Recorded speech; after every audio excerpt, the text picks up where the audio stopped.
May pumapayati. Daya naman. Kakamiss kayo.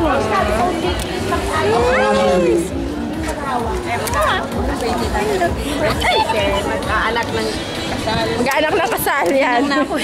Kailan ngayon? Bukas. See you tomorrow.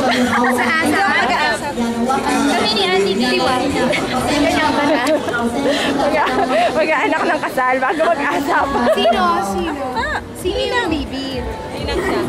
Yung ikakasal? Ay, ikakasal? Oo. Akala ko ninang. Ninang sa kasal. Sinong ikakasal? Ano? Pamangkin ng asawa ko. Ay ka naman sa Christy, saka sa Pasyon. Akala ko pag may ninang pinyag agad. Case pa.